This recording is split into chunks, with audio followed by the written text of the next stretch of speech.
Y en breves momentos comenzamos, vamos a dar un poquito más de tiempo. Ya está acá con nosotros el profesor Juan Carlos Gaitán. Pues bueno, vamos a comenzar. A todos los asistentes por, por estos temas de conferencia, sus micrófonos y videos se encuentran apagados, pero la idea de todo esto, me presento, yo soy el profesor Ricardo Marcano, coordino el área del Departamento de Pastoral del Colegio Miraflores. Y conversábamos sobre todas estas situaciones que nos ha tocado enfrentar a todos por la situación de la pandemia, por la situación que estamos viviendo.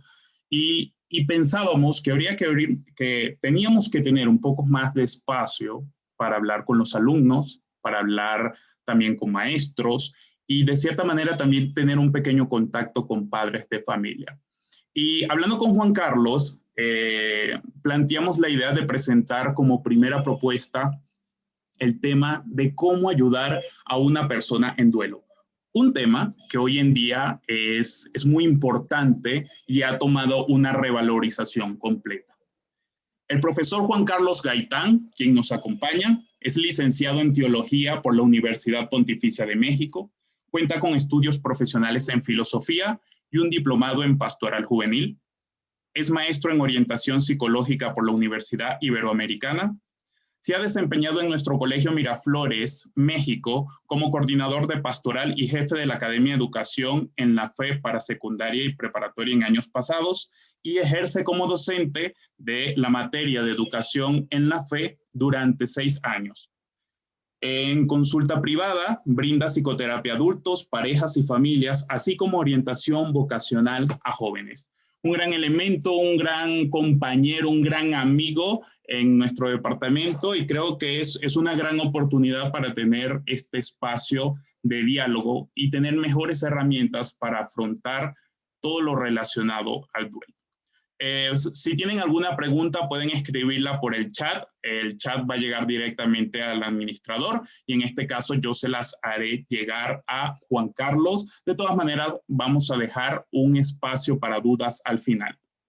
Vamos a estar grabando para poderla subir al canal de YouTube del colegio al finalizar la jornada. ¿Ok? Pues los dejo en buenas manos, los dejo con un gran amigo, con una persona muy sabia. Adelante, Juan Carlos. Muchísimas gracias. Gracias, Ricardo. Bueno, pues de verdad que les agradezco a todos que estén aquí, al grupito de personas que nos hemos reunido y quienes están viendo esto en la grabación, por supuesto, bienvenidos también.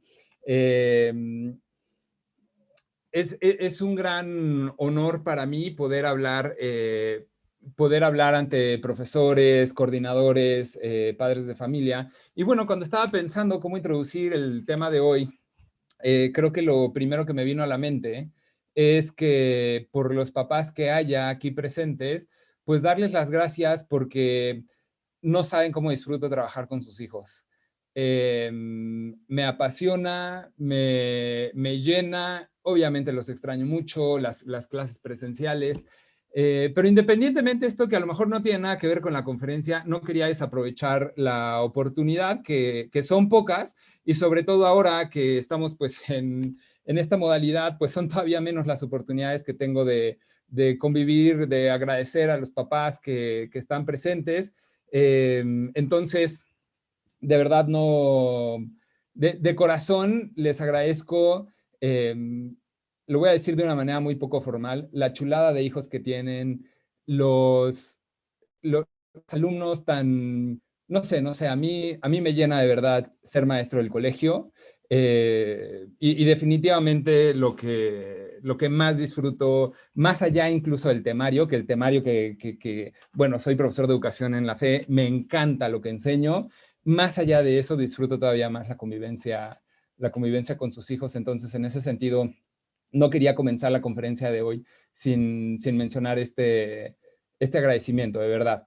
Bueno, me perdonarán los que son profesores y coordinadores y demás que me escucharon este mensaje que no es para ustedes, pero es que con los demás, con ustedes sí tengo contacto, ¿no? Entonces, bueno, muchas gracias por este minuto de paciencia.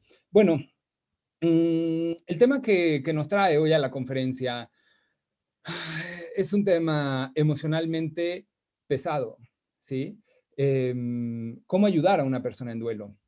E incluso estoy sospechando que alguna persona en duelo haya entrado aquí a la conferencia. Entonces, el enfoque completo de la conferencia es cómo,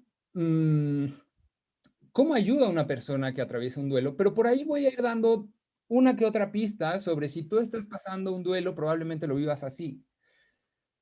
Desde mi punto de vista, no es lo ideal que una persona que está atravesando por un duelo eh, se, se quiera entender a sí mismo a través de una conferencia de cómo ayudar a una persona en duelo. Pero si es el recurso que tienes ahorita y si tú quieres ayudar a alguien más, pero tú tienes tu propio duelo, por ejemplo, tú perdiste a un primo, pero bueno, también quieres ayudar a tu sobrino, ¿no? Porque para ti es importante que tu sobrino esté bien, pero al mismo tiempo te pesa mucho la pérdida de tu primo, bueno, pues entonces esta conferencia la estarás escuchando en estos dos sentidos. La perspectiva de la conferencia de hoy va a ser una perspectiva, pienso yo, bastante particular, que no es común encontrar. Normalmente este tipo de conferencias se brindan desde un aspecto emocional, desde un aspecto tanatológico, desde un aspecto de fe, pero bueno, aprovechando la combinación a la que me ha llevado la vida de una licenciatura en teología y una maestría en psicología, eh, me voy a permitir, y por supuesto como departamento de pastoral que queremos aprovechar esto, cómo se viven las emociones y la fe en el proceso de duelo. Y cómo van, obviamente la fe va de la mano de las emociones y las emociones van de la mano de la fe en la persona creyente. Pero entonces hoy en esta conferencia les voy a ir presentando una propuesta de cómo ayudar a una persona en duelo a partir de esta doble perspectiva, de una perspectiva de fe y una perspectiva psicológica, ¿sí? Si me lo permiten. Vamos a comenzar, entonces. Estaba platicando con Ricardo, oye, ¿cuánto dijiste tú que dura la conferencia? Y me dijo, bueno, 45 minutos y luego 15 preguntas o una hora, una cosa así. La verdad es que conociéndome, si me dicen una hora, yo me voy a tomar la hora. Espero que no haya problema con ustedes. No lo sé, pienso que también ustedes, voy viendo qué tantas preguntas hay, qué tantas inquietudes y bueno, nada más para anunciar desde ahora que no será más de una hora el contenido del tema. Eh, y, y bueno, vamos viendo según las preguntas que vayan llegando. Ricardo, te pido que me las vayas mandando también conforme vayan llegando y ya yo iré viendo cuáles dejo para el final y cuáles voy metiendo en el momento si es que lo encuentro pertinente en ese instante. Vamos a comenzar entonces. Bueno, primero, el duelo es una experiencia principalmente emocional, ¿sí?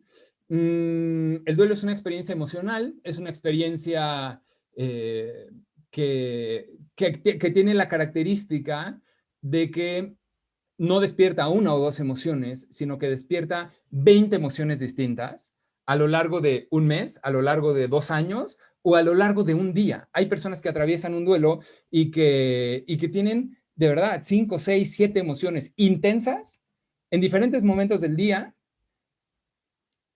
y completamente diferentes entre sí. Por ejemplo, están contando algo acerca de la persona que perdieron y lo cuentan con tristeza, pero luego recuerdan un elemento gracioso de esa anécdota y entonces ríen, ¿sí? Ese es un ejemplo de cómo las emociones, que son transitorias, van llegando y van apareciendo y se van diluyendo y luego vuelven a aparecer y se diluyen. Pero bueno, vamos a hablar un poco más de eso a lo largo de la conferencia. Y simplemente quería empezar dando dos ejemplos de buenas emociones negativas. ¿A qué le llamo yo emociones negativas? Emociones negativas, los psicólogos, la forma más básica en la que dividimos las emociones es en emociones placenteras y emociones displacenteras. Es la división más básica y sencilla. Cosas que nos gusta sentir, alegría, júbilo, gracia, buen humor, etcétera. Y emociones displacenteras, miedo, ansiedad, frustración, estrés, etcétera. Unas que nos gusta sentir y otras que no. A las que no, les podemos llamar emociones negativas. A las que no nos gusta sentir. Aunque hay psicólogos que dicen, a mí no me gusta el concepto de emociones negativas porque pareciera que fueran malas, ¿sí? Yo las uso porque para mí es muy claro hablar de qué es una emoción negativa, bueno, algo que no te gusta sentir, es muy claro. Pero no significa que sean malas emociones. Significa que son buenas, o sea, las emociones son todas las emociones son buenas. Todas las emociones son buenas. Se convierten en problemáticas cuando son desproporcionadas, pero todas las emociones son buenas. Entonces, cuando queremos enfrentarnos a una persona en duelo y la vemos triste, una de las cosas que tenemos que entender de entrada es que su tristeza es buena. O hablo con mi tío que perdió a, no sé, a uno de los hermanos de mi papá y de mi tío, y hablo con ellos y mi tío está muy irritable. Esa irritabilidad, ese enojo es bueno, es saludable, ¿sí? Bueno, no digo, en este sentido no digo bueno o malo moralmente, lo estoy pensando ahorita desde una perspectiva de salud, ¿sí? De salud emocional, de salud mental. Entonces, son saludables. De hecho, creo que le cambiaría. Y ejemplo de saludables emociones negativas. ¿Y cuáles son dos ejemplos muy claros que voy a poner? Primero, el ejemplo del enojo. El enojo es una emoción positiva. ¿Por qué? Imagina que en tu trabajo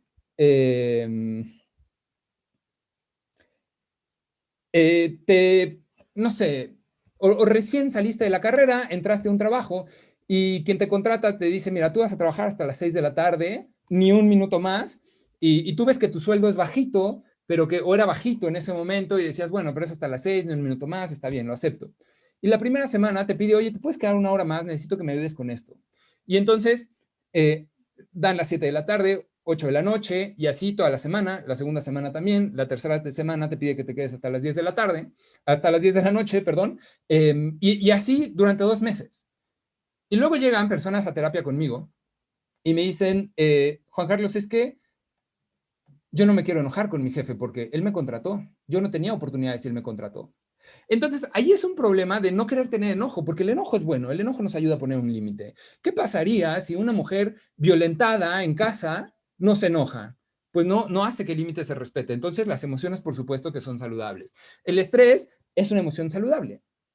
Eh, Todas las emociones son saludables en su debida proporción.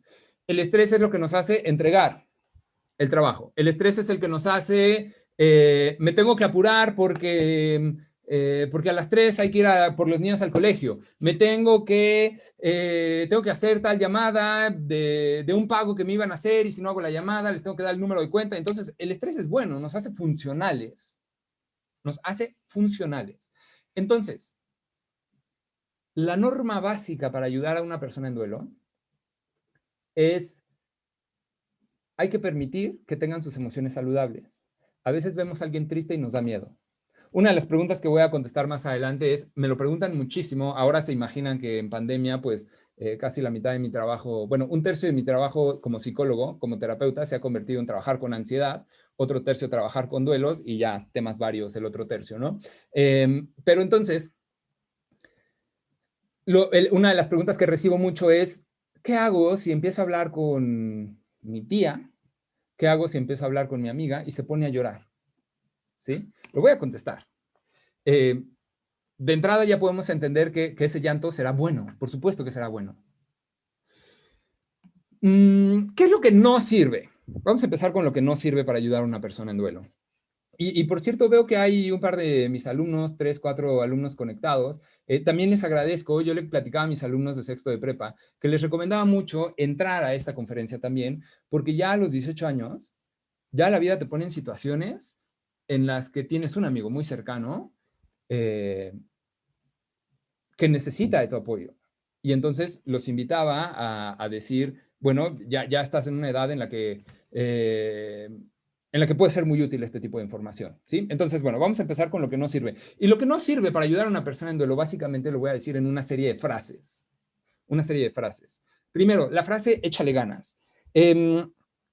Muchas veces viene de una muy buena intención, pero no sirve. Una vez dando una conferencia, bueno, se imaginarán las veces que he hablado de duelo de 12 meses para acá. Entonces, una persona en una de las conferencias que daba acerca del duelo me decía, oye, pero échale ganas, no es tan mala idea. Yo creo que es un genuino, échale ganas, tú puedes. Sí creo que hay una buena intención, pero no me parece que sea una buena idea. Y cuando esta persona me lo dijo, la verdad es que me quedé pensando y dije, a ver, ¿será que sí es una buena palabra? ¿Será que sí es una buena pregunta? Y otro día me tocó dirigir a un grupo como de 100 personas que estaban atravesando un duelo en una conferencia, taller de manejo de duelo. Eh, y les pregunté, tú que estás atravesando un duelo, ¿qué es lo que no te gusta que las personas hagan para ayudarte?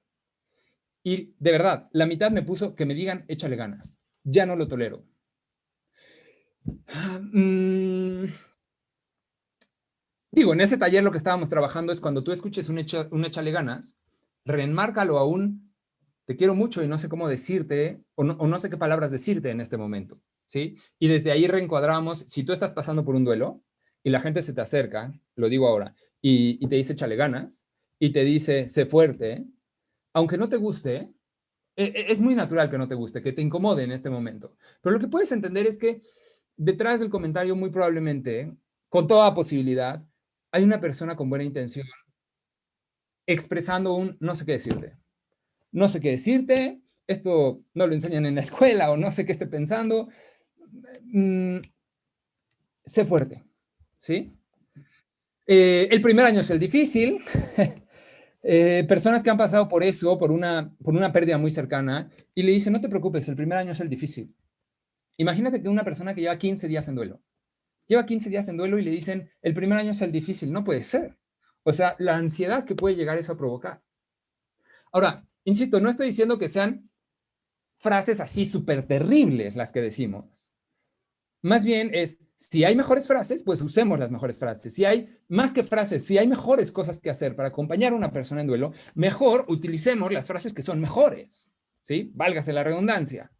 Si hay frases que son mejores, utilicemos esas. Si hay acciones que son mejores, utilicemos esa en vez de el primer año es el difícil, échale ganas, ya lo superarás, ya lo superarás. Y bueno, quedamos que este también era desde esta conferencia también es una perspectiva de fe y esto lo voy a tocar con mucho cuidado porque es una frase que muchos de nosotros hemos podido decir en algún momento. Dios sabe por qué pasan las cosas o Dios sabe por qué te lo quitó. Desde una perspectiva teológica, desde el análisis reflexivo, científico, decimos en teología. En teología la ciencia es un análisis a través de las causas. Obviamente la teología asume la fe y la existencia de Dios, se pregunta por la existencia de Dios, pero parte siempre del hecho de la existencia de un Dios amoroso, además. Ya luego hay teólogos que se dedican y filósofos que se dedican a la comprobación lógica, racional de la existencia de Dios, pero en teología en general partimos de la existencia de Dios. Entonces, haciendo un análisis teológico de cómo es Dios y el Dios en el que creemos los cristianos, los católicos, y todas las denominaciones cristianas, no existe tal cosa como que una persona, bueno, puede haber algunas excepciones, pero no existe en términos generales que cada que muere una persona sea porque Dios la está quitando del mapa, ¿no? Como si tuviera un mapa y apagara tu botón apagado, tu botón apagado, tu botón apagado.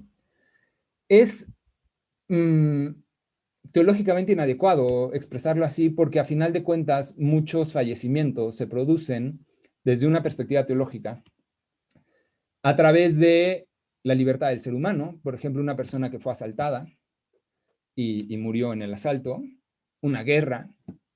Entonces, teológicamente sí se afirma rotundamente que Dios puede sacar bienes de los peores escenarios. Dios puede sacar bienes de los peores escenarios, pero para Dios es más valioso todavía, para Dios es más valioso todavía eh, el respeto por la libertad del ser humano.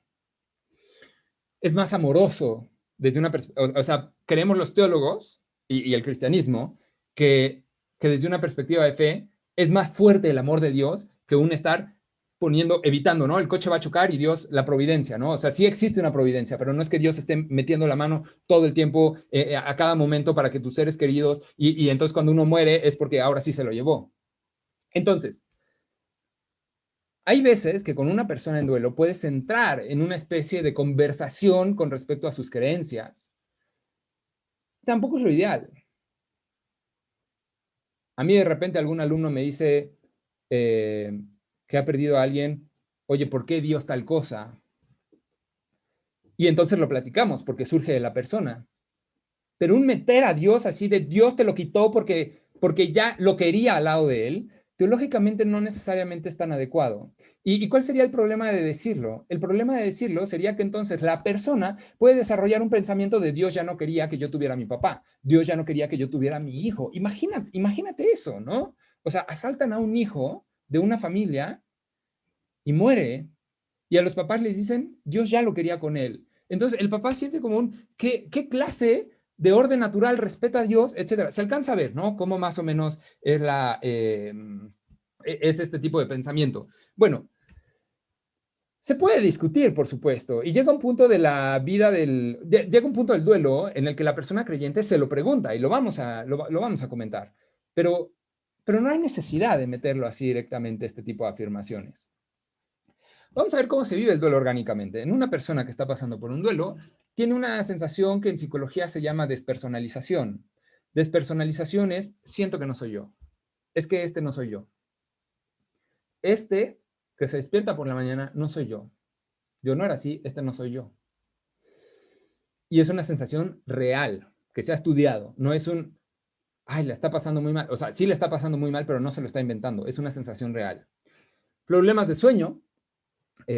Esto es de lo más común en todo tipo de depresiones, ansiedades, muchos temas psicológicos involucran problemas de sueño, y los problemas de sueño tienen dos extremos. Por un lado está la hipersomnia, estas personas que en su etapa de tristeza no se quieren levantar de la cama y se la pasan dormidos pero no descansando, la hipersomnia. Y el insomnio, por supuesto, el no poder dormir y no poder conciliar el sueño.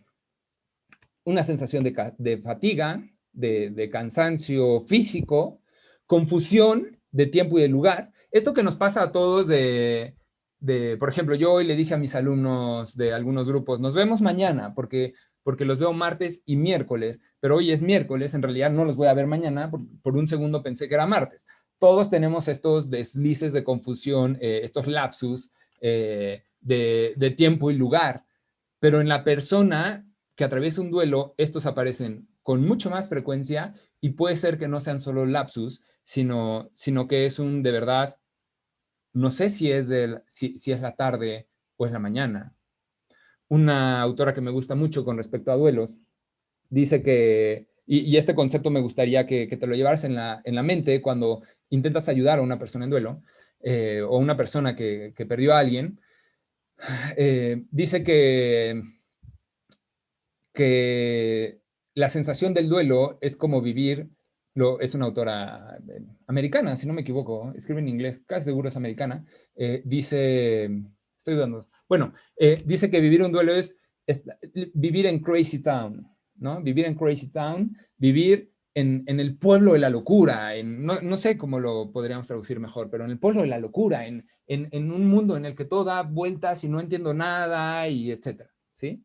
Entonces, orgánicamente en el cuerpo eso sucede. Ahora, menciono 4 de los síntomas que se viven durante el duelo, pero hay muchísimos más, ¿de acuerdo? Vamos a hablar de las etapas del duelo, porque hablar de las etapas del duelo es hablar de cómo puedo ayudarle a las personas en cada una de sus emociones.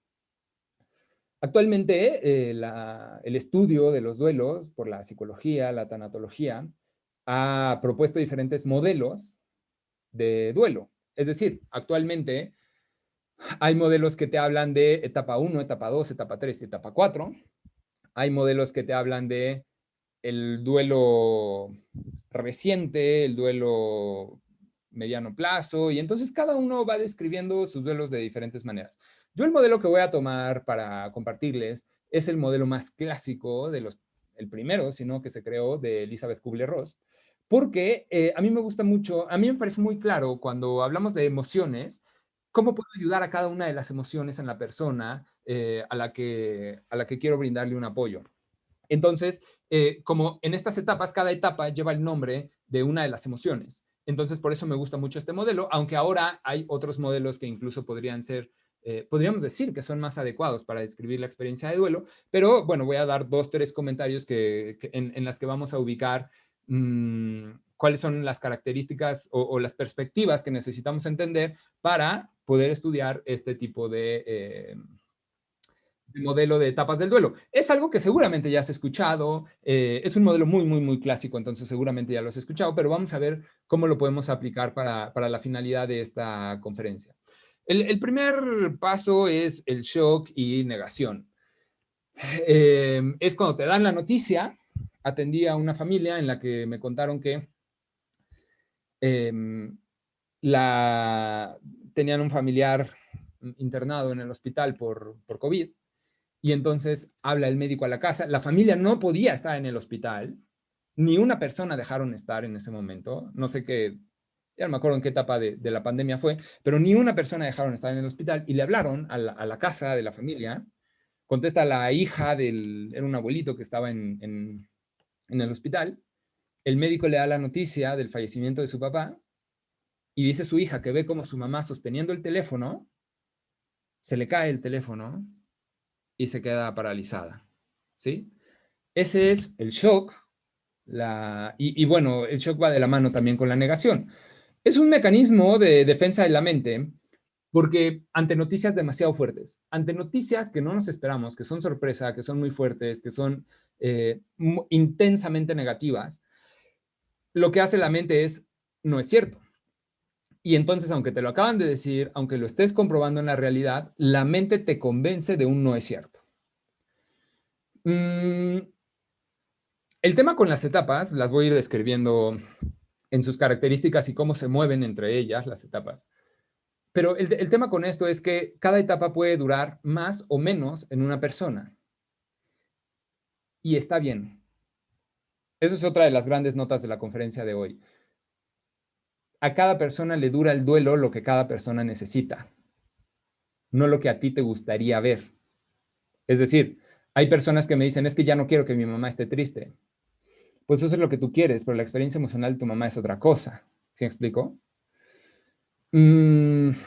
Entonces, hay personas que el shock les dura 15 segundos. Y hay personas que la negación les puede durar, o sea, pueden quedarse ahí atorados durante 2 años, 3 años, 4 años y se quedan atorados en la negación. Obviamente a eso ya es un duelo problemático o se usa la palabra patológico también. Yo le llamo duelo problemático, un duelo que hay que atender. Vayan pensando sus preguntas para que puedan irlas mandando en el chat. A lo mejor la contesto sobre la marcha, pero a lo mejor no, entonces vale la pena también que si tienes alguna pregunta por el chat, por supuesto. La segunda etapa es el enojo. A ver, el enojo es la emoción de los límites. El enojo es, durante el duelo, el enojo es una manera de expresar que no me gusta cómo es el mundo ahora. No me gusta cómo es el mundo ahora. ¿Cómo ayudas a una persona que está sumamente irritable por un duelo? La única manera que hay de ayudarlo es, 1, protegerlo de que no se haga daño y 2, ser paciente. La clave, la palabra, no tengo una diapositiva así, pero me habría gustado ponerla. Una diapositiva en la que dijera paciencia, así en grande, en el tamaño de toda la pantalla. Paciencia es la palabra clave para ayudar a una persona en duelo. Paciencia y presencia. En el enojo, desde una perspectiva de fe, se vive como un Dios me abandonó. Dios ni siquiera existe. Dios, de nada sirve rezar. La iglesia es puro negocio, ¿no? Gente que ha sido siempre muy apegada a la iglesia, de repente el enojo se tiene que dirigir hacia alguien. Y más adelante voy a hablar el enojo necesita culpables. Más adelante voy a hablar de la culpa, pero el enojo siempre busca culpables. Y el enojo se vive como irritabilidad. Ahora, a mí me parece que el enojo es una situación muy linda durante el duelo, porque es una de las maneras que tenemos de honrar a nuestros seres queridos que partieron. Es la manera de expresarle al mundo que no me gusta cómo es el mundo sin mi ser querido.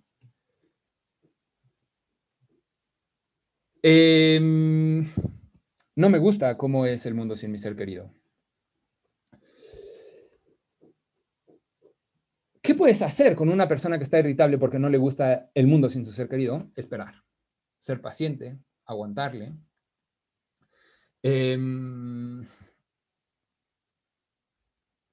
Bueno, tengo muchos ejemplos que dar, pero vamos a avanzar para irle dando fluidez. La tercera etapa que se describe es una etapa que se le llama negociación. Y es como, ok, ya me quitaste a mi ser querido. Así lo vive el creyente. Ya me quitaste a mi ser querido. Ahora dime qué me vas a dar. Ahora me debes una explicación, Dios. Y generalmente escuchamos cosas como, es que no sé dónde está Dios ahora. Quiero confiar en Dios. Esta frase es tremenda, tremenda. Papás que han perdido a sus hijos por COVID. Y además cuando lo común es que cuando los papás perdieron a sus hijos por COVID, los papás muy probablemente también tuvieron COVID. Bueno, me ha tocado escuchar a papás diciendo, yo le dije a Dios que no se lleve a mi hijo, me lleve a mí. Y Dios no me escuchó. Entonces ya no sé qué pensar de Dios. Eso es parte de enojo, parte de negociación.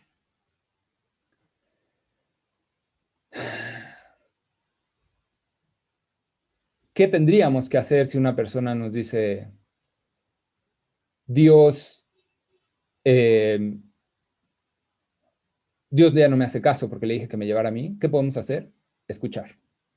Escuchar. Esa persona va a atravesar por sus etapas. No tienes que darle la respuesta certera de, mira, vamos a rezar juntos. Bueno, sí le puedes decir vamos a rezar juntos, pero no con el objetivo, o sea, con el objetivo del acompañamiento y de genuinamente rezar por el difunto y genuinamente estar al lado de la persona que perdió a un hijo en este caso. Pero no le tienes que dar una respuesta absoluta. Si una persona está en duelo porque perdió a su hijo, y le dijo a Dios, llévame a mí. Y no, ¿se acuerdan de la idea al principio? Dios no se lleva a la gente, pero le dijo, llévame a mí.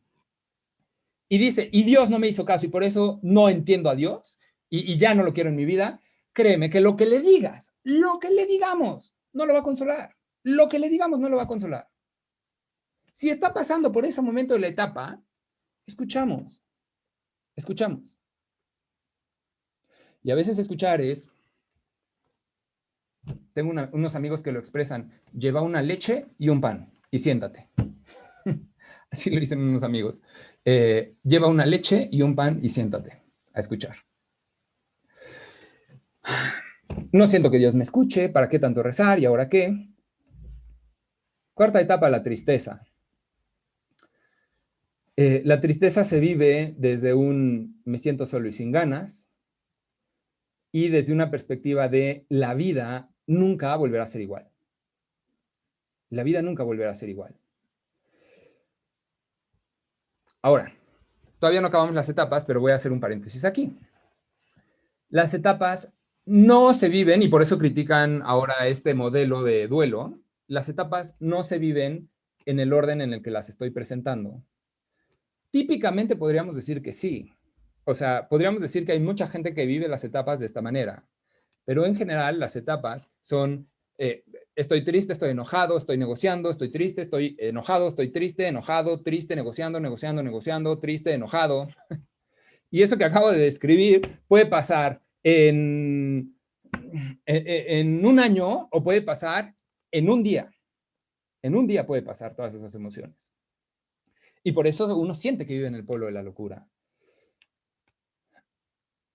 Cuando vemos a una persona triste, nos surge el no me gusta verte así, por lo tanto, échale ganas. No me gusta verte así, por lo tanto, vamos por un helado. No me gusta verte así, por lo tanto, no llores. Las etapas del duelo se tienen que vivir. Se tienen que vivir.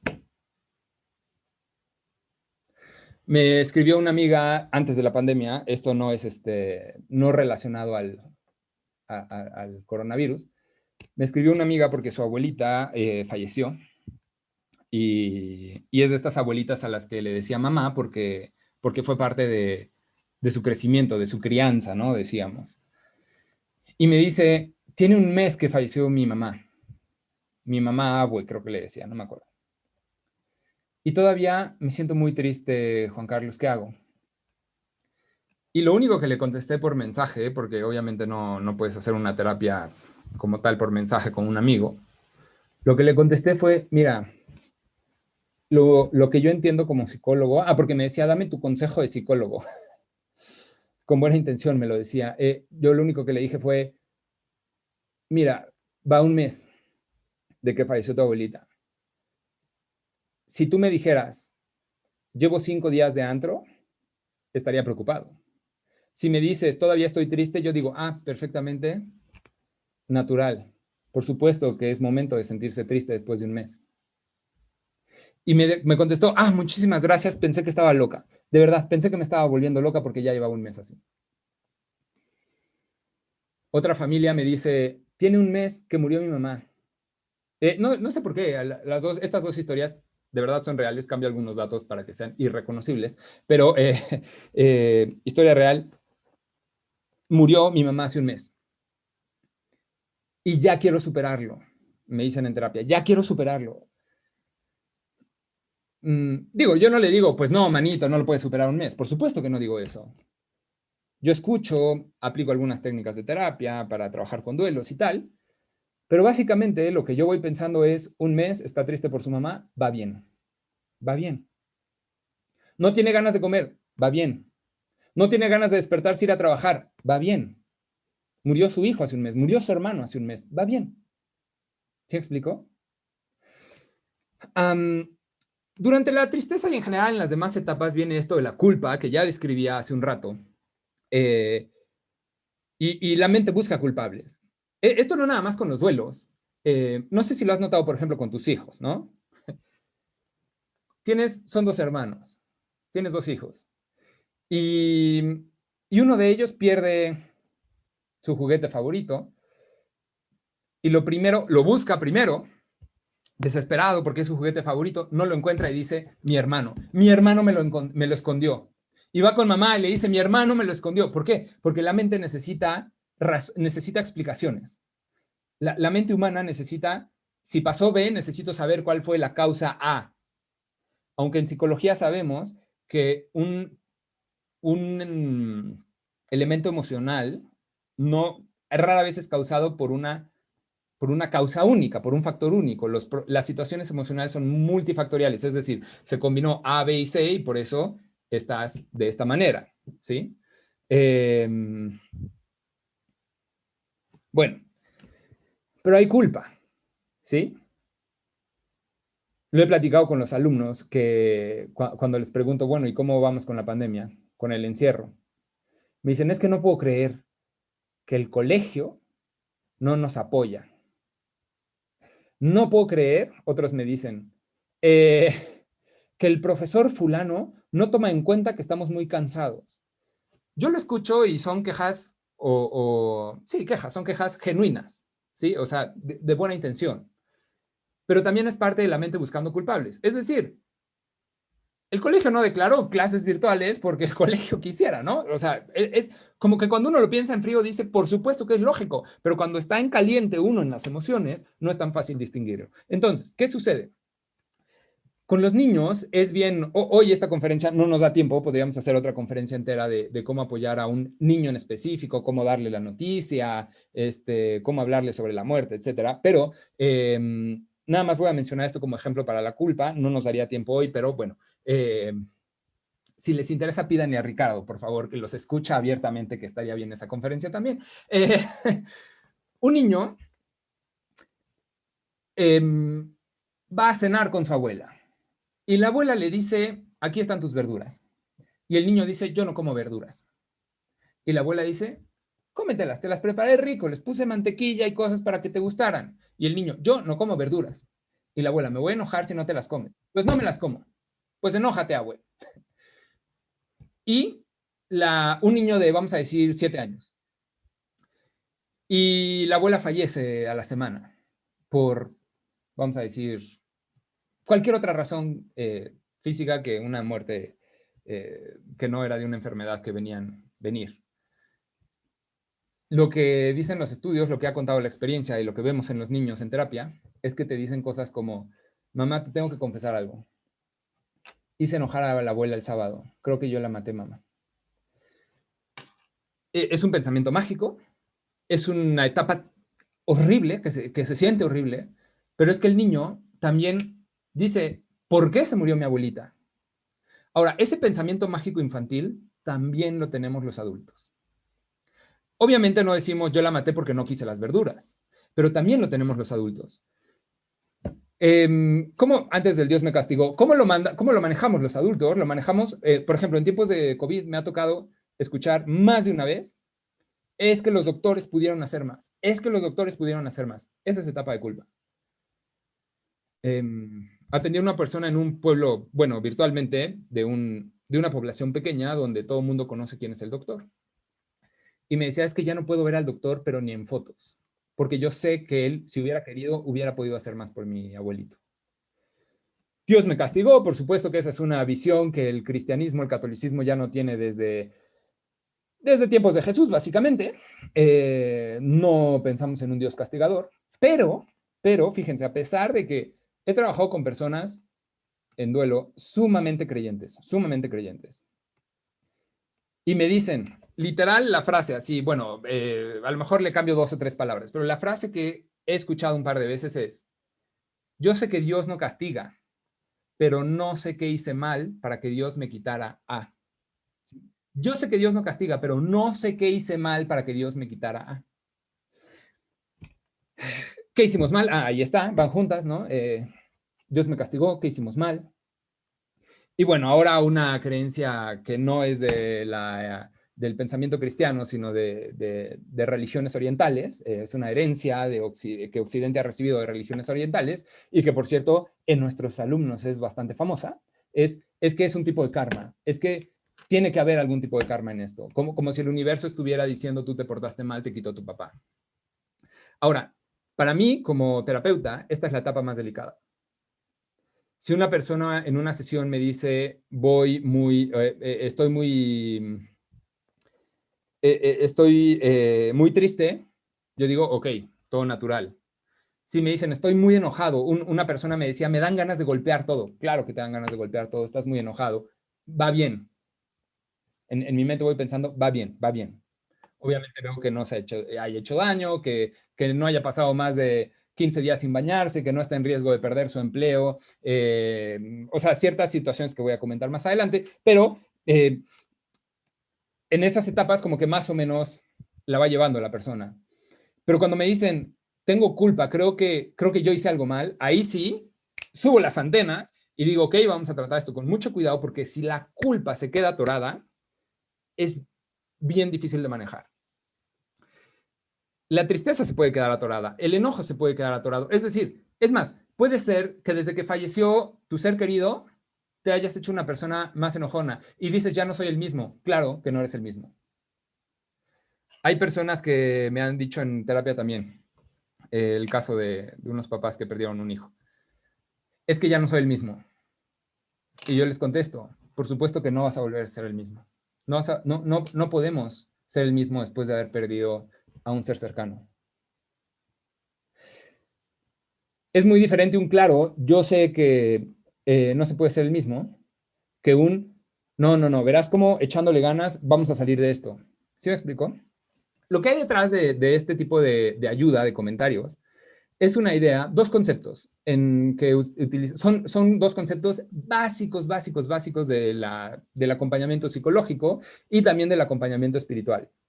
Los 2 conceptos son normalización y validación. La normalización se refiere a por ejemplo, una persona que me dice, ya no soy yo mismo.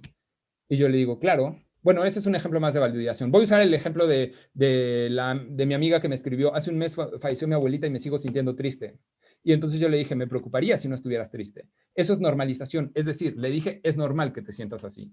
Pero no se lo dije con esas palabras, ¿sí? Porque a lo mejor las palabras es normal que te sientas así no brindan tanto consuelo. Pero sí puedo enviar un preocupado estarías si no estuvieras triste. Ahora, yo se lo dije en ese lenguaje porque me dijo, ¿qué consejo de psicólogo me das? ¿No? Obviamente, si no me lo hubiera dicho, a lo mejor yo hubiera planteado la respuesta de manera diferente. Ahora, ahorita a lo mejor parece que yo las respuestas acá me las saco de la manga y tengo respuestas para todos. No. O sea, aún los más estudiados en el tema, y yo no soy por supuesto el más estudiado, pero gente mucho más estudiada, aún gente más estudiada, necesita pensarse, ir elaborando cómo contesto, cómo contesto, cómo contesto. Es decir, no hay manera fácil de contestar.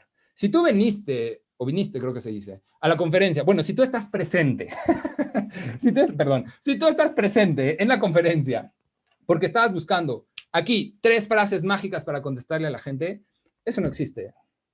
No existen las frases mágicas, desafortunadamente, para contestarle a la gente. Y luego, bueno, viene lo que se llama autoaceptación y la mayoría de los terapeutas, de los psicólogos, de los tanatólogos, estudiosos del tema, consideran que todo duelo bien procesado al final acabas siendo una persona mucho más madura, ¿no? Ahí tienen un esquemita que no hice yo, por supuesto, está tomado de todos los esquemas que vi en internet. Dije, ok, este me parece muy claro, lo puse ahí. La negación y la ira son de energía alta y luego viene la negociación y la depresión. La depresión baja la energía. ¿Por qué la depresión baja la energía o la tristeza? Porque la mente es sabia. Yo te digo a ti como creyente, ¿eh? Si Dios nos puso las emociones es por algo. Si Dios nos dio las emociones es por algo, es porque son útiles. Si Dios nos dio 2 piernas y un pulgar es porque son útiles.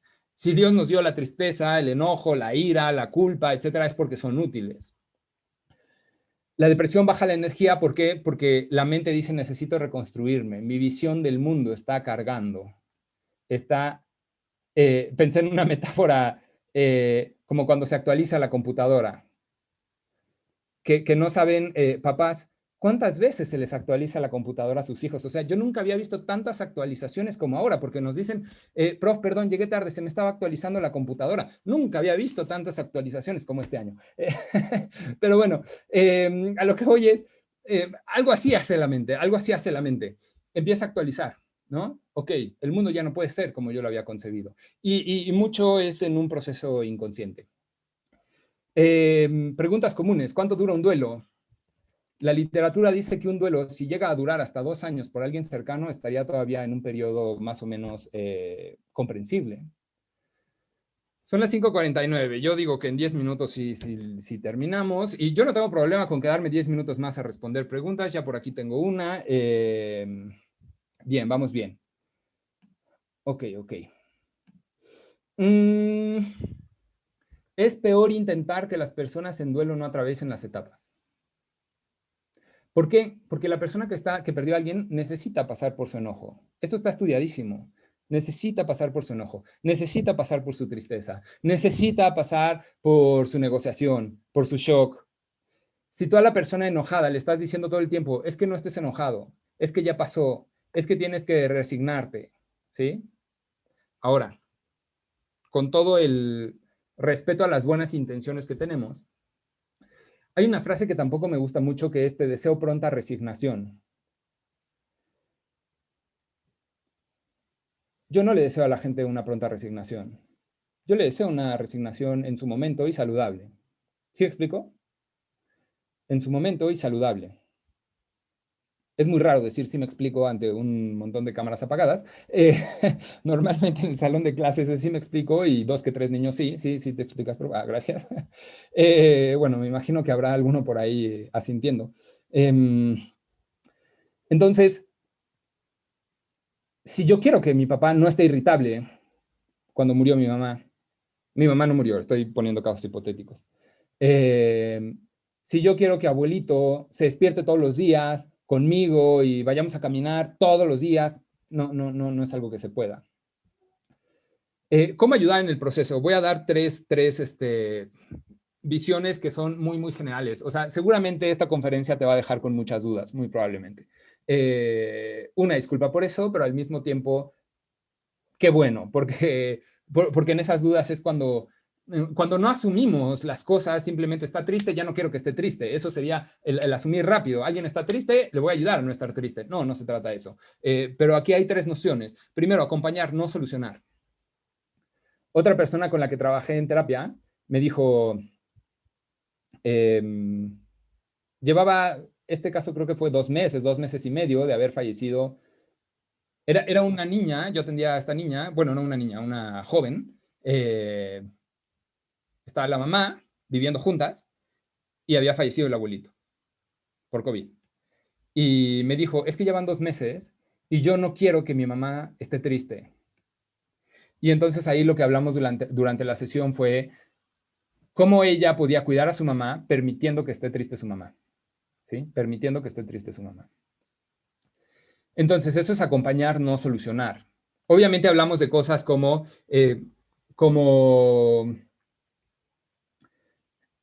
checar que coma, que se bañe, a lo mejor no diario, y esto lo digo en serio, que se bañe cada tercer día, cada cuarto día incluso, que se bañe.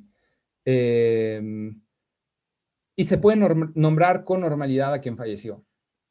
Una de las cosas más raras que suceden en la etapa escolar es si uno de los alumnos pierde a su papá o a su mamá, como que los demás no saben qué decir, ¿no? Bueno, yo mismo tuve la experiencia en secundaria, la mamá de una compañera del salón falleció y llegó a la semana y todos nos quedamos con cara de ¿qué le digo?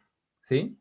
Digo, en la escuela hay cosas que hacemos para que esto sea normalizado y validado, pero en esa escuela en su momento no hizo nada. Entonces yo decía, ¿qué le decimos? ¿No? Bueno, se puede nombrar con normalidad a quien falleció. Oye, es que a Papito le hubiera gustado. Oye, es que Papito disfrutaba mucho el café. Me preguntan, Laura Melgar, ¿cuál es el impacto de la no realización de rituales en el proceso de duelo que se vive actualmente por COVID y cómo cambia el proceso de acompañamiento? Qué excelente pregunta. Vale respuesta. El hecho de que no exista un acompañamiento, un novenario, un rito funerario como se acostumbraba antes, el impacto es durísimo, el duelo se vive con emociones mucho más intensas y más largas, ¿sí? La tristeza y el enojo duran más y son más intensas. La tristeza se parece más a una desesperación y el enojo se parece más a una ira incontrolable. ¿Eso significa que no van a lograr duelos saludables? No, no significa que no van a lograr duelos saludables, no significa eso. Significa que va a ser más intenso, más duro, más tiempo, pero no significa que no van a salir adelante. Te voy a acusar, Ricardo, siempre lo acuso, porque me dice, vamos cerrando. Está bien, Ricardo, ahí voy, ahí voy. No, bien, vamos. ¿Cuándo se necesita ayuda profesional? Cuando se pierde, no, espero, no me paso de las 6, Ricardo. Ahí va. ¿Cuándo se necesita ayuda profesional? Cuando se perdió la funcionalidad, es decir, dejó de comer, perdió el trabajo, cuando hay consumo de sustancias, cuando hay alcoholismo, cuando hay drogas, cuando hay autolesión, cuando hay un cambio radical de conducta. Un cambio de conducta es normal, un cambio radical de conducta se tiene que atender. Experiencia de trauma, por ejemplo, un niño que le tocó ver cómo disparaban a mamá, a papá, cómo el coche se volteaba y no sobrevivió papá. Esta experiencia de trauma tiene que tratarse con psicoterapia o con tanatólogo. Duelo reprimido. A ver, me ponen que si se vuelve complicado el duelo, ¿cómo ayudarlo? Igual, igual.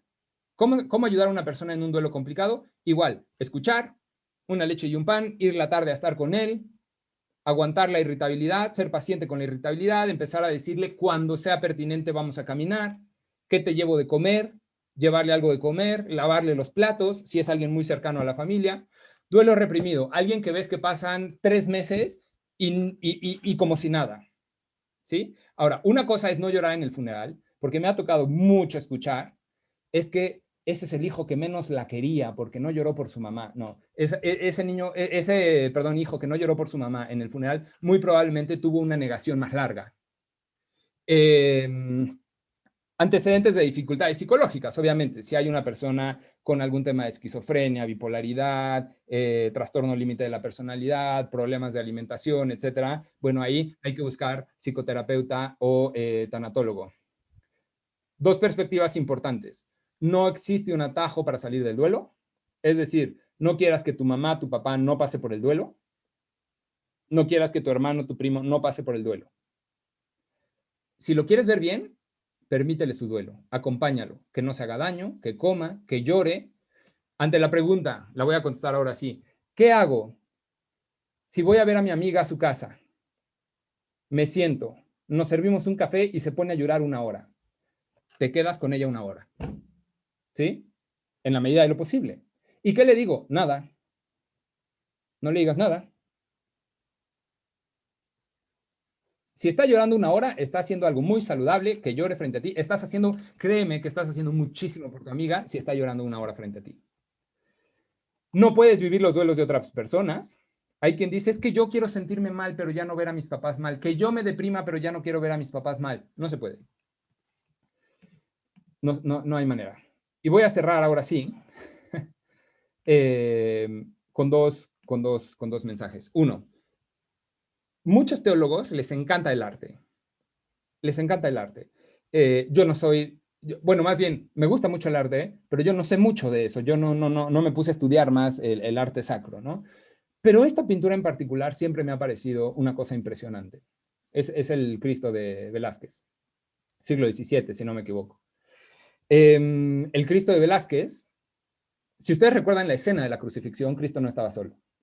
Estaba Juan, estaba María, estaban, por supuesto, estos romanos, estaban los dos ladrones, ¿no? Cuenta la narración. Pero Velázquez pinta a Cristo en un fondo, en un fondo gris verdoso, se ve en la pintura original, pero es un fondo oscuro, de oscuridad. ¿Por qué me gusta poner a este Cristo cuando hablamos de la creencia en el cristianismo, en el catolicismo, con respecto a los duelos? Porque algo que transmite Velázquez es que a pesar de que Cristo es verdadero Dios, desde nuestra fe católica, a pesar de que Cristo es verdadero Dios, en su muerte se sintió solo. En su muerte se sintió solo. Pensé que lo tenía en una diapositiva, creo que lo borré. Jesús reza en ese momento, dice el Evangelio, Dios mío, ¿por qué me has abandonado? Y él siendo Dios pudo vivirlo de otra manera, pero esa es la experiencia que él tiene. La experiencia de alguien que atraviesa un duelo es esta de Cristo. Todo oscuro. ¿Qué podemos hacer? Acompañar a Cristo. Acompañar a ese Cristo en la cruz. ¿Cómo lo acompaño? Con mi presencia, con mi mensajito diario de aquí estoy para ti. Te recuerdo que te queremos mucho. ¿Sí? Un mensajito y ya, así, por WhatsApp. Ahora, si es alguien más cercano, por supuesto que acompañar de otras maneras. La vida no volverá a ser igual, pero puede volver a ser buena. Esta es mi frase favorita de duelos de siempre. Ya ni siquiera sé a quién se la leí. Una disculpa al autor original. La vida no volverá a ser igual, es cierto. No volverás a ser el mismo, es cierto. Tu mamá no va a volver a ser la misma después de que falleció tu papá, por supuesto. No va a volver. No quieras que vuelva a ser la misma, pero puede volver a ser buena. A ver, voy a ver qué pasa aquí.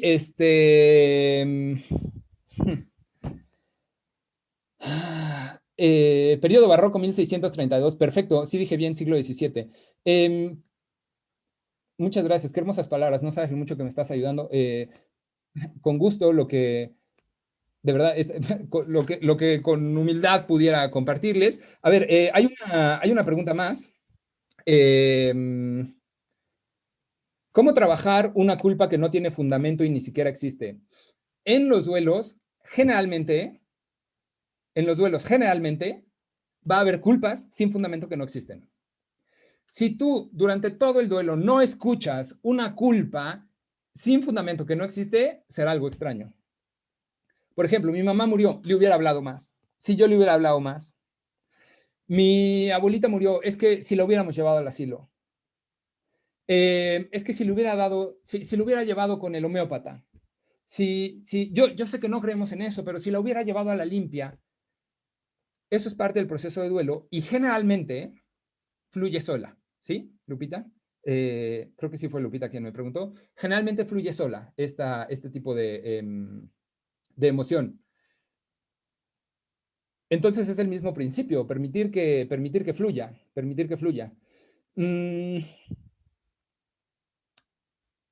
No sé si han escuchado ustedes que son padres de familia, qué hacer con un niño muy chiquito cuando hace berrinche. Y ahora todos los pedagogos dicen y muchos psicólogos de la infancia, yo no soy psicólogo infantil, pero muchos psicólogos de la infancia dicen que cuando un hijo hace un berrinche no le hagas caso, pero evites que se pegue. evites que azote tan fuerte las manos que se lastime, que se vaya a azotar la cabeza, que vaya a tirar un cristal, ¿no? Que vaya a golpear un vidrio. Eso lo tienes que cuidar. En el duelo voy a hacer una analogía, me voy a permitir la analogía, es algo más o menos igual. Cuidas que la persona coma, se bañe cuando se pueda, sepa que ahí estás. Si son creyentes, por supuesto, recen juntos. Pero no puedes hacer más nada. No puedes porque no es necesario, ¿sí? No me gustaría que te fueras de la conferencia con una sensación de no puedo hacer nada. Me gustaría que te fueras de la conferencia con una sensación de es saludable para la persona atravesar su duelo. Es saludable para la persona atravesar su duelo. En época COVID son duelos más largos, más intensos, más llanto, más ira, más culpa, pero son duelos que, repito, la vida no volverá a ser buena. La vida no volverá a ser igual, pero puede volver a ser buena. La vida no volverá a ser igual, pero puede volver a ser buena. Ya está. Cierro. Me pasé por 2 minutos. Ricardo, no sé si quieras dar una despedida, dar algún aviso, alguna pregunta más. Sí, claro. Tengo otra pregunta aquí, Ricardo, digo, nada sí, más. adelante, no pasa nada, adelante. Bueno, no sé, dame un segundo, voy a preguntar si la puedo leer en público, porque como me la mandan en privado. Ok. Mientras tanto, te quiero comentar que tengo otra pregunta por el chat. Alguien dice, ¿cómo puedes explicar esta situación a los adolescentes que reniegan de Dios por permitir esta situación? Okay. La próxima semana vamos a dar una charla enfocada a cómo hablar de Dios a adolescentes o a jóvenes en medio de una pandemia. Voy a estar acompañándolos la próxima semana también para abordar ya desde el punto de vista de la coordinación como docente, todo lo que ves en los salones, lo que escuchas, lo que los mismos niños te externalizan. Vamos a estar hablándolo desde una perspectiva ya un poco más teológica, desde el punto de vista de la fe, porque el tema de Dios y el tema de la espiritualidad toma una revalorización completamente importante en estos tiempos. Adelante, Juan Carlos. Sí, bueno, no te quiero robar contenido, Ricardo, pero ¿cómo le explico a un adolescente que reniega de Dios? No sé si decirlo así o no, pero básicamente te diría no hay manera. Es decir, ahí voy, con un par de pistas. Los adolescentes es parte del proceso natural de la adolescencia, y qué bueno que tengo aquí a muchos papás porque lo voy a decir muy abiertamente. Hay veces que en clases de religión les produzco la duda. Me permito producirles una duda en su fe. No sé, bueno, aquí Ricardo es mi jefe, pero hay veces que en la metodología de mi clase busco provocar alguna duda. ¿Por qué? Porque la duda se hace fuerte, la fe se hace fuerte a través de las dudas. Entonces, a lo mejor en nuestra época, como dice, yo soy un chavito, un niño, acabo de salir de sexto de prepa, pero a lo mejor mis papás no cuestionaban la autoridad, ¿no? Y entonces no cuestionaban a Dios, no cuestionaban a la iglesia, no cuestionaban, o la cuestionaban, pero no en voz alta. Ahora los niños lo cuestionan en voz alta y además con 2, 3 groserías. Yo no diría está bien o está mal, diría es su manera de pasar por la etapa de enojo y de negociación. Entonces, lo único que podemos hacer para acompañar a un adolescente que reniega de Dios por una muerte es dar tiempo con paciencia. Y el ejemplo, ¿cuál es el ejemplo? Seguir siendo caritativos, seguir con nuestros actos de caridad. Yo digo que lo que a un hijo lo convierte al catolicismo, porque no es bautizarlo lo que los convierte al catolicismo, lo que los convierte a que confirmen su fe católica, no es que los obligues a ir a misa, es que les demuestres cómo el estilo de vida que propone Cristo te hace feliz. ¿Sí? Voy a contestar 2 preguntas. Ricardo, yo no tengo prisa, o sea, no sé, te veo preocupado, pero hay 3 preguntas adelante. Vale, porque además siempre lo ando quemando. Dice una pregunta, cuando muere mi familiar, no lloré ni me quedó pesar. Es un familiar muy cercano.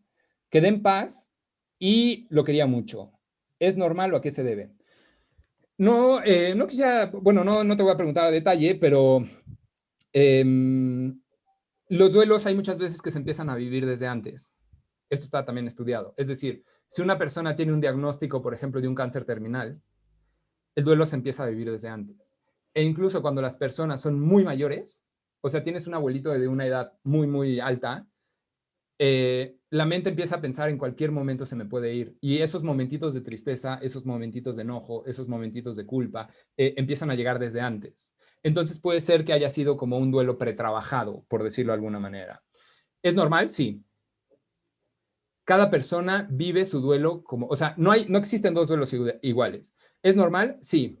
Si tú notaras que tienes depresiones sin sentido, si tú notaras que tienes arranques de ira y fuera de ti muy intensos, entonces también habría que revisar si esa es la causa o si hay otra causa, pero puede ser que esa sea una causa. Pero si tú has seguido tu vida con mucho cariño hacia esta persona, con mucho amor, honrándola cada aniversario, etcétera, puede ser algo natural, puede ser algo natural. No sé si con eso queda contestada. Luego, entonces lo único que puedes hacer es estar atento de esa persona, sentarse. Ya me pusieron aquí, se conoce como duelo anticipado. Sí. Bueno, perdón, voy a seguir leyendo la anterior. Entonces, lo único, bueno, no perdón, es que me quedé pensando en el otro caso. No necesariamente se vivió un duelo anticipado. Puede ser que haya sido un duelo sin llanto también, por ejemplo, ¿no? Cualquiera de las dos. Con mucho gusto, con mucho gusto. Me ponen, entonces lo único que puedes hacer es estar atento de esa persona, sentarte y escuchar. Básicamente sí. Básicamente sí. Básicamente sí. Mm, hay maneras de hacerlo, de sentarte. Esto de sentarte, tómalo un poco metafórico. Tómalo un poco metafórico. ¿Qué quiero decir metafórico? Tómalo como mandar un mensaje. Si no es alguien muy cercano, también es sentarme enfrente.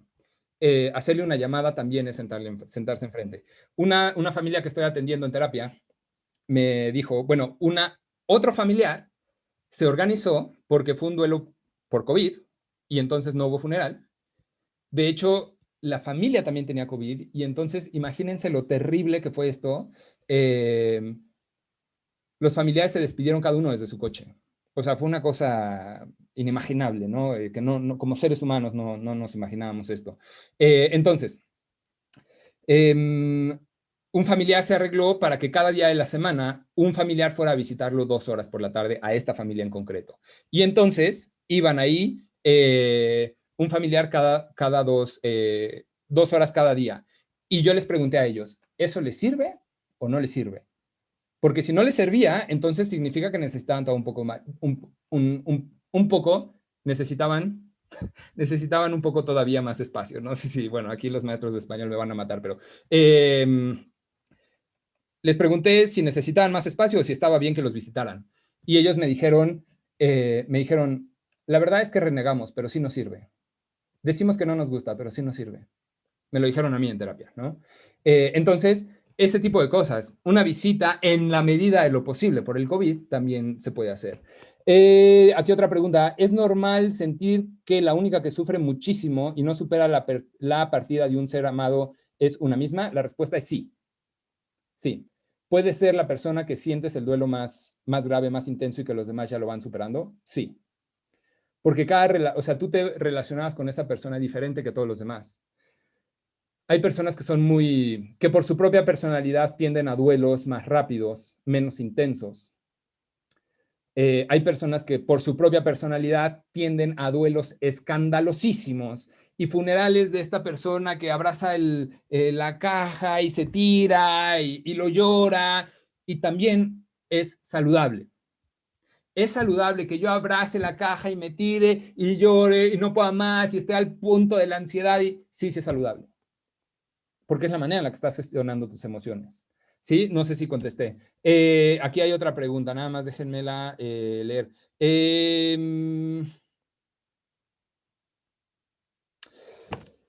A ver, me preguntan, Angélica de Anda, aquí a lo mejor pido tu ayuda, Ricardo. Dice, ¿qué se debe hacer con sus cosas y bienes? ¿Las cenizas es recomendable vivir con ellas? A ver, ahí son dos preguntas diferentes.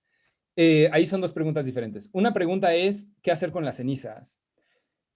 La iglesia oficialmente, y Ricardo, aquí es donde te pido que me corrijas, por favor.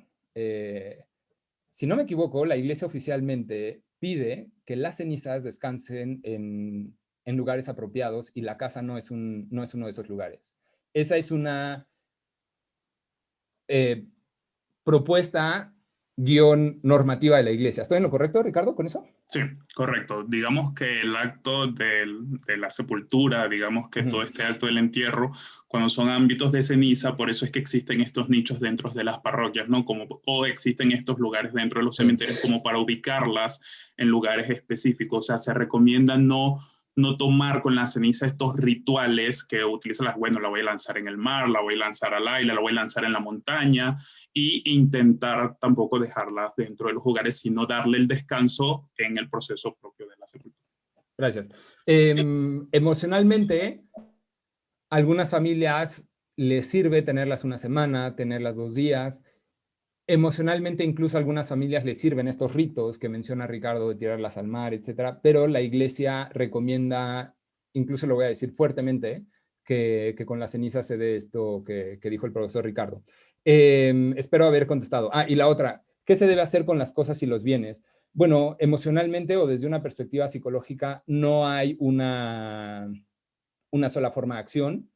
Y te puedo decir 1000 soluciones, bueno, no son soluciones, mil maneras distintas de trabajarlo. Una manera de trabajarlo es, por ejemplo, si es una persona que gustaba mucho de la caridad, pues entonces hacer, cuando a la familia le sea posible, esto es muy importante, cuando a la familia le sea posible, ir viendo si hay algunos elementos de los bienes que se pueden regalar.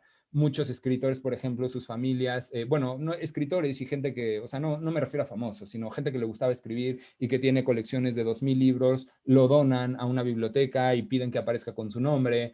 Hay familias que deciden hacer, tomarles algunas fotografías a unas cosas, repartirlas entre los nietos. Ahí realmente la intuición va haciendo lo que te parezca más saludable, lo que para la familia le resulte más saludable.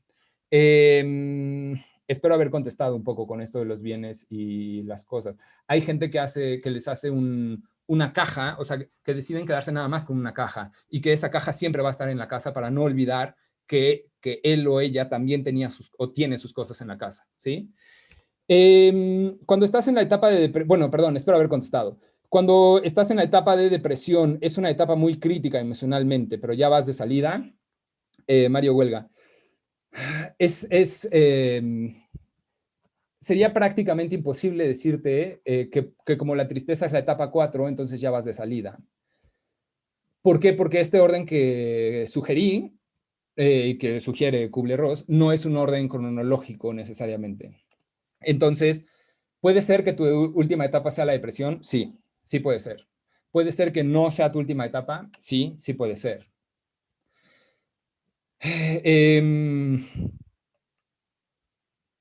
¿Cuáles son ciertos síntomas de que, el duelo se va superando?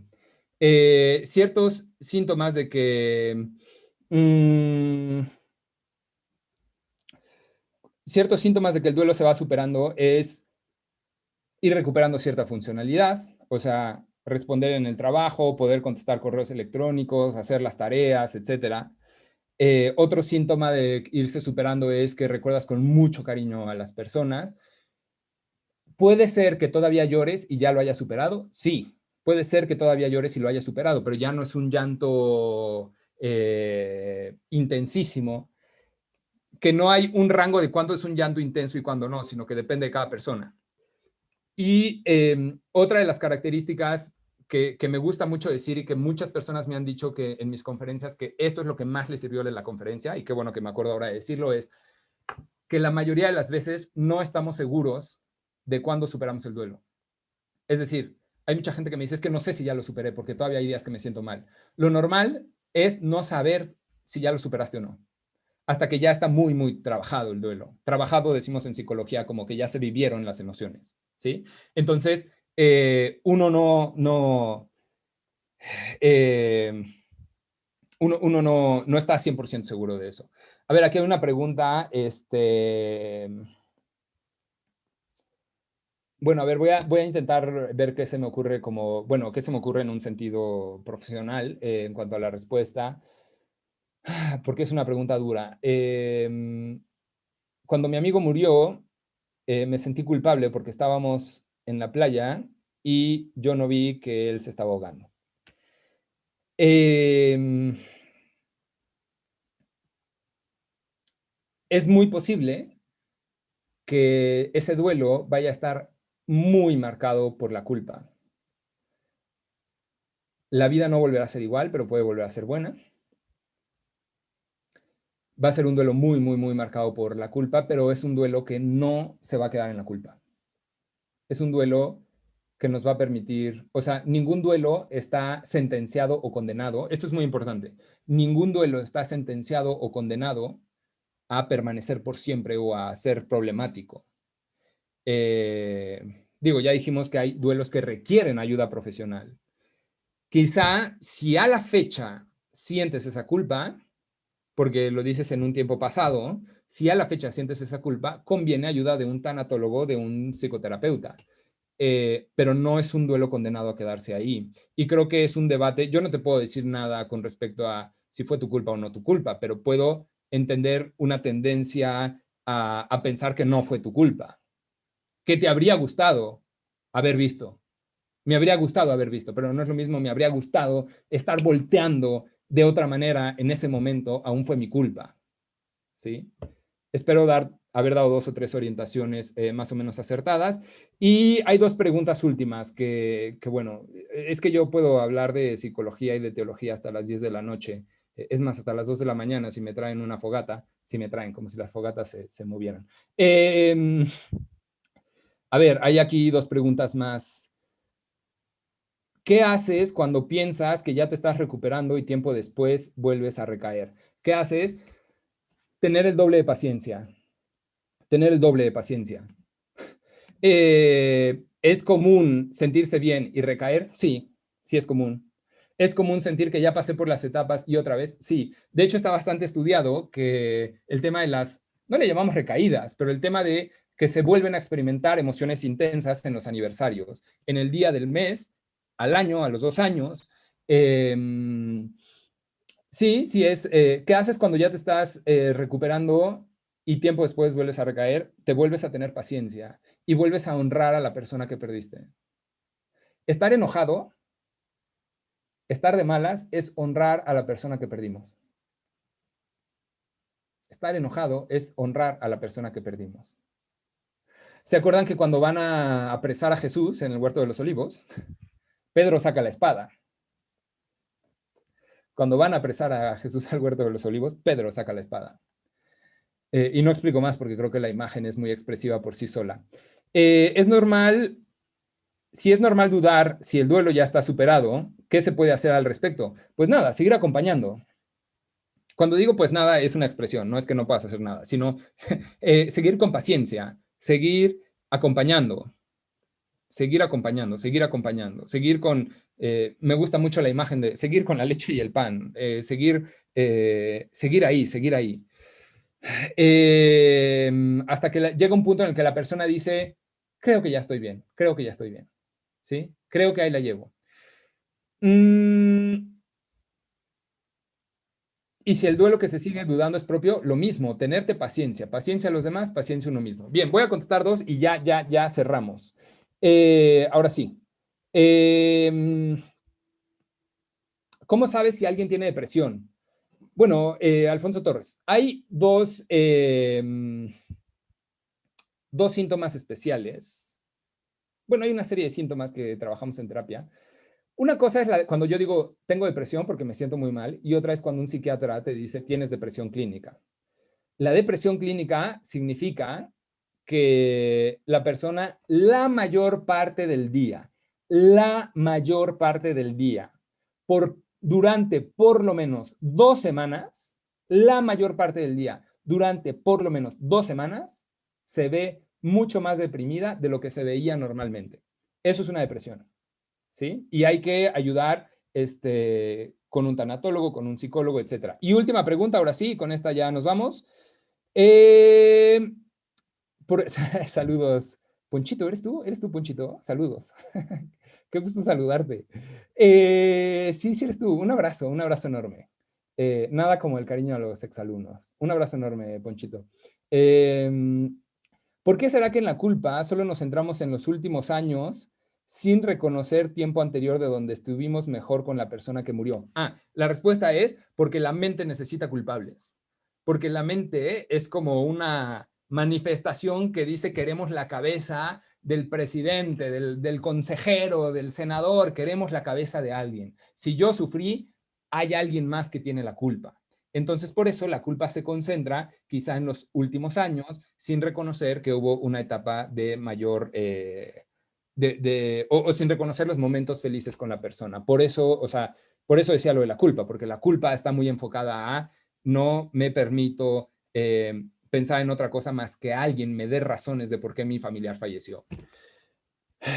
Para mí ha sido, no lo puedo dejar de repetir, un absoluto placer. Y a los papás de mis alumnos especialmente, les estoy agradecido profundamente por los hijos con los que me han permitido trabajar. Y bueno, yo creo que el papel de un profesor de educación en la fe es como todos los profesores, es un papel difícil, pero es un papel, no sé, extraño para el mundo moderno. No sé si me estoy expresando de manera correcta y espero estar haciendo un trabajo adecuado. Espero también que esta conferencia te haya llevado a 2, 3 ideas, obviamente no a que te lleves todo, pero 2, 3 ideas que puedan ser útiles y compasivas con respecto a los duelos. Muchas gracias y voy a poner mi micrófono en silencio porque si no nunca me callo. Muchas gracias. Muchísimas gracias a ti, Juan Carlos. Creo que ha sido una excelente conferencia. Por acá no dejan de llegarme felicidades, felicitaciones, algunos consejos, algunas peticiones también de expandir un poco la conferencia, sobre todo abordar el ámbito de los adolescentes. Por ahí lo vamos a estar hablando. Vamos a ver si volviendo de vacaciones podemos incluirlo en el proyecto juntos, con mucho gusto. Creo que el Departamento de Pastoral envía un fuerte y caluroso saludo a todos los padres, a todos los que se conectaron, a todos los participantes. Sabemos que tenemos participantes incluso desde otras partes, incluso desde otros colegios Miraflores, que también nos acompañan el día de hoy para tener estas oportunidades, mayores herramientas. La próxima semana, un servidor también estará acompañándolos para abordar el tema específico de cómo hablar de Dios a jóvenes en medio de una pandemia. O sea, ¿qué es lo que un profesor de educación en la fe escucha en un colegio católico? ¿Qué es lo que verdaderamente los jóvenes transmiten? ¿Y cómo podemos generar vínculos y canales para rescatar siempre el valor de la fe cristiana? Agradecemos también la presencia de las madres que se encuentran acá, profesores, padres de familia, exalumnos, algunos alumnos también vi por ahí. Agradecemos todas sus preguntas y deseamos enormemente que tengan una feliz noche. Recuerden, ante cualquier duda, inquietud, sugerencia o comentario, está mi correo electrónico disponible. Estaremos publicando la fecha de la próxima conferencia pronto por redes sociales y a través de la plataforma Mira App. Muchísimas gracias a todos por habernos acompañado. Espero que tengan una feliz noche y nos vemos la semana que viene. Sigan transmitiendo estas conferencias para algunos otros padres que no se pudieron unir. Vamos a intentar subir esta grabación al canal de YouTube del colegio y pues ahí estamos. Estamos trabajando para ustedes y por ustedes. Muchísimas gracias y feliz noche. Nuevamente gracias, Juan Carlos, y a todos los presentes. Buenas noches.